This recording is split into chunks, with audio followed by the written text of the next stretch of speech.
महाराष्ट्र राज्य का नाम महाराष्ट्र कैसे पड़ा? क्या महार जाति से महाराष्ट्र नाम रखा गया? ऐसे काफ़ी सवाल आपके दिलो दिमाग में भी होंगे। कुछ इतिहासकार कहते हैं महार मतलब महान, रट मतलब रट उस ज़माने की जाति थी तो महाराष्ट्र ऐसा नाम पड़ा। तो कुछ इतिहासकार कहते हैं कि महार जाति से महाराष्ट्र बना। इसके बारे में संपूर्ण डिटेल में वीडियो आपके लिए लेकर आया हूँ दोस्तों। अगर आप महार जाति से होंगे तो आपका सीना गर्व से फूल जाएगा ये वीडियो देखने के बाद। तो आपको करना क्या है कि इस वीडियो को दोस्तों अंत तक अवश्य देखना है।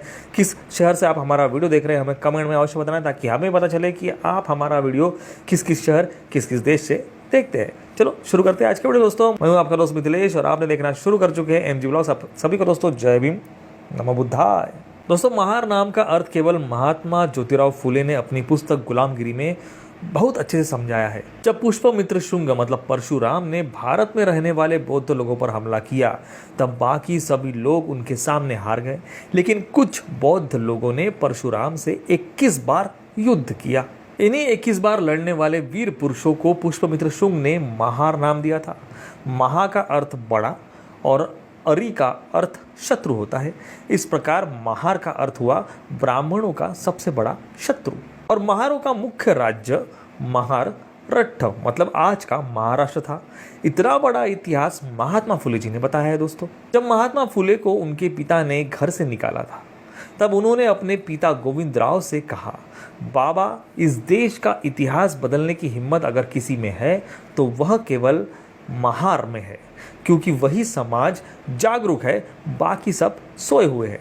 आप मुझे घर से निकाल दे फिर भी मैं शिक्षित रहूंगा। और जैसा महात्मा फुले ने कहा था उसी तरह इस देश का इतिहास एक महार नहीं बदला, जिसका नाम आप सभी को पता है, डॉक्टर बाबा साहब आम्बेडकर। इनकी जयंती बहुत जल्द आने वाली है। और डिटेल में आप सुनिए दोस्तों। सम्राट अशोक ने तीसरी बौद्ध संगीति मतलब ईसा पूर्व 240 के बाद धर्म प्रचार के लिए कई देशों में बौद्ध भिक्षु भेजे थे, ये तो सबको ही पता है।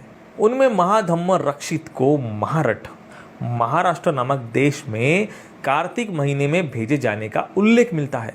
सातवाहन काल की रानी नागनिका महारठ कुल की थी।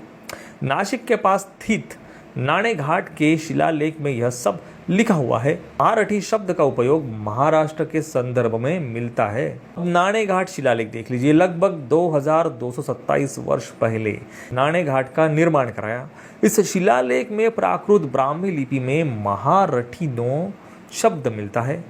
वाक्य कुछ इस प्रकार है। महारठीनो अंगीय कुल वधनस सगरगिरी वलयाय पथवीय पथम वीरस वसय महतोमह।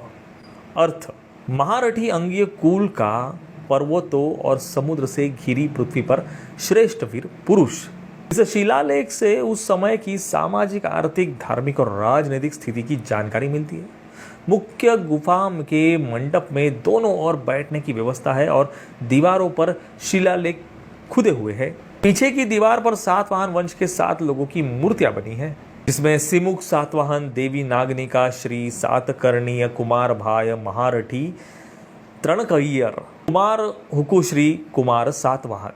कुछ शोधकर्ताओं के अनुसार महारठ जो मौर्य साम्राज्य के अधिकारी या सरदार थे से रठ और महार 2 समाज बने। महारठी वंश के सिक्कों पर ब्राह्मी लिपि में लेख है और उनमें बौद्ध प्रतीक दिखाई देते हैं। पुराण, वेद और स्मृतियों में महार या मराठा शब्द नहीं मिलता।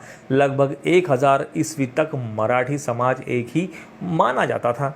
अब विभिन्न विद्वानों के मत जान लीजिए। महात्मा ज्योतिराव फुले महाराष्ट्र के मूल निवासी महार है, इसलिए महारों का राष्ट्र महाराष्ट्र। गुलामगिरी में लिखा हुआ है उन्होंने। इरावती कर्वे, म माटे, सवा जोगड़ेकर, दत्तात्रेय खानापुरकर, विठ्ठल शिंदे, महाराष्ट्र महारों का राष्ट्र है, इन्होंने भी कहा। जॉन विल्सन, महाराष्ट्र ये देश महारों का राष्ट्र है।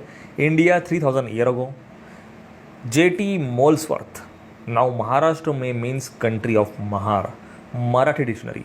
रॉबर्टसन, महारों का राष्ट्र मतलब महाराष्ट्र, महार फॉक्स। राजाराम शास्त्री भागवत, महारों का राष्ट्र मतलब महाराष्ट्र, प्राय शालिवाहन कालीन वसाहती। डॉक्टर श्रीधर केतकर, महाराष्ट्र ये महारों का राष्ट्र है, प्राचीन महाराष्ट्र। कंडीशन ऑफ महार, महार ये एक समय पश्चिम जगह के राज्य करते थे। Poona observe and civil military general 1903। R E Enthoven Mahar are son of soil caste and tribes of Bombay province. Shri Waman Rao Bhatt. There are many indications that Mahar were an ancient nation or large community inhabitants of a present that Maharashtra. The Mahars an ancient nation, the Harijans of Maharashtra, page 43. J.H. Hutton, Maharashtra, name of country of Mahar, caste and class in India. अब इस सिद्धांत का विरोध करने वाले भी मिले, जिसमें डॉक्टर भांडारकर, डॉक्टर काने और रजवाड़े भी शामिल थे। इन तर्कों का उत्तर अन्य विद्वानों ने दिया और उन्हें अप्रमाणित बताया। अब जो मैं बताने जा रहा हूँ उसका संबंध भीमा कोरेगांव लड़ाई से था, तो ध्यान से सुनिए। महाराष्ट्र की अनेक बौद्ध चैत्य गुफाओं को नाग दान देवताओं ने आर्थिक मदद की, निर्माण में सहयोग किए तथा अपने नाम शिलालेखों पर अंकित कराए। ये अपने नाम के अंत में नाक लिखते थे, जैसे भाजे, अनपीनाक, वासुलनाक आदि। पौनी जाओगे तो नदनाक, बालनाक आदि। कान्हेरी, अपरेनाक, नाकनाक, गोलनाक के पुत्र, खांदनाक की माता आदि। कार्ले में मितादेव नाग, अग्निमित्रा नाग के पुत्र, महादेव नाग की माता आदि। जुन्नार में थामुती नाग आदि। शिवनेरी विरसे नाग आदि। नासिक एरोहल्या चालीसाल नाग की पुत्री, छाकले पाकिया रामनाग आदि। पेड़सा अपदेव नाग की पत्नी, पुष्पनाग के पुत्र आदि। प्राचीन काल के सभी बौद्ध नाग महानुभाव का आभार, जिन्होंने धम्म के विकास में सहयोग किए और जिनकी अमर गाथाएं आज भी शिलालेखों पर अंकित है। लगभग 2200 वर्ष से बौद्ध गुफाएं मौजूद है। इनमें नाग शब्द कई जगह मिलता है, जो आज भी महार समाज के नामों में देखा जाता है। पेशवा काल और 1818 की भीमा कोरेगांव की लड़ाई में भी नाग नाम वाले महार सैनिक थे। कहा जाता है कि यह परंपरा लगभग 2500 वर्षों से चली आ रही है। इस युद्ध में 20 महार सैनिक और 5 अधिकारी शहीद हुए, जिनके नाम स्मारक पर अंकित है। शायद आपको भी ये संपूर्ण नाम पता नहीं होंगे। चलो मैं आपको बताता हूँ आज पहली बार हमारे चैनल के माध्यम से।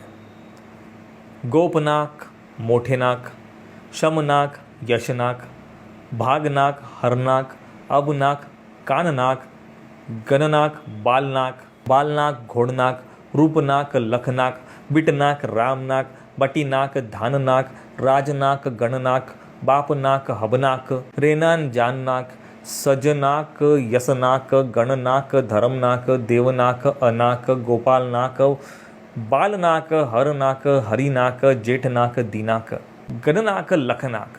अब इस लड़ाई का जिन्होंने नेतृत्व किया, रतनाक, जाननाक, भकनाक। इस युद्ध में जो जख्मी हुए उन महारों की नामें जाननाक, हरिनाक, भिकनाक, रत्नाक, धननाक। अब इस सब पूर्ण जो चीज़ें मैंने आपको बताई, इसका सारांश क्या निकलता है? प्राचीन काल से महारठी वंश मौजूद था, जो बौद्ध था। इन्होंने बौद्ध गुफाओं और स्तूप बनाए। बाद में इन्हें अछूत बना दिया गया, लेकिन वे मूल रूप से शासक और भूमिपुत्र थे। मौर्य सातवाहन काल में नाणे घाट शिलालेख से लेकर ब्रिटिश काल के भीमा कोरेगांव तक यह समाज एक निरंतर परंपरा के रूप से जुड़ा हुआ था। महार से महाराष्ट्र बना, इसके लिए और भी कुछ रिकमेंड कर सकता हूँ आपको, जैसे कि महाराष्ट्रातील महारांचा इतिहास शंकरराव खरात, महाराष्ट्रातील बुद्ध धम्माचा इतिहास माश मोरे, खोए हुए बुद्ध की खोज डॉक्टर राजेंद्र प्रसाद, कोरेगांव की लड़ाई विकिपीडिया। ये सब कुछ आप पढ़ के खुद ही अंदाज़ा लगा सकते हैं कि महार से बना महाराष्ट्र। तो दोस्तों, ये थी वह जानकारी जिसे मैंने इकट्ठा करके आप सबको बताया कि कैसे महार जाति से बना महाराष्ट्र राज्य। अगर आपको ये मेरी बातें सुनकर गर्व फील हो रहा होगा तो इस वीडियो को शेयर अवश्य करना अपने महार दोस्तों के साथ, परिवार के साथ, जो आज का बौद्ध समाज है, बौद्ध समाज के साथ, अम्बेडकरवादियों के साथ। बाबा साहब भी महार जाति से आते थे और हम लोग भी, तो हमें तो भाई गर्व तो पहले से ही था, अब और ज़्यादा हो गया। कैसे लगी दोस्तों आपको हमारी ये जानकारी, हमें कमेंट अवश्य बताना। अगर आपको और इसके बारे में डिटेल में वीडियो चाहिए तो मैं वो भी लेके आऊँगा, वैसा कमेंट अवश्य करें। चलो मिलते हैं नेक्स्ट वीडियो में ऐसे ही किसी इंटरेस्टिंग टॉपिक के साथ। तब तक के लिए आप सभी को दोस्तों नमो बुद्धाय, जय भीम।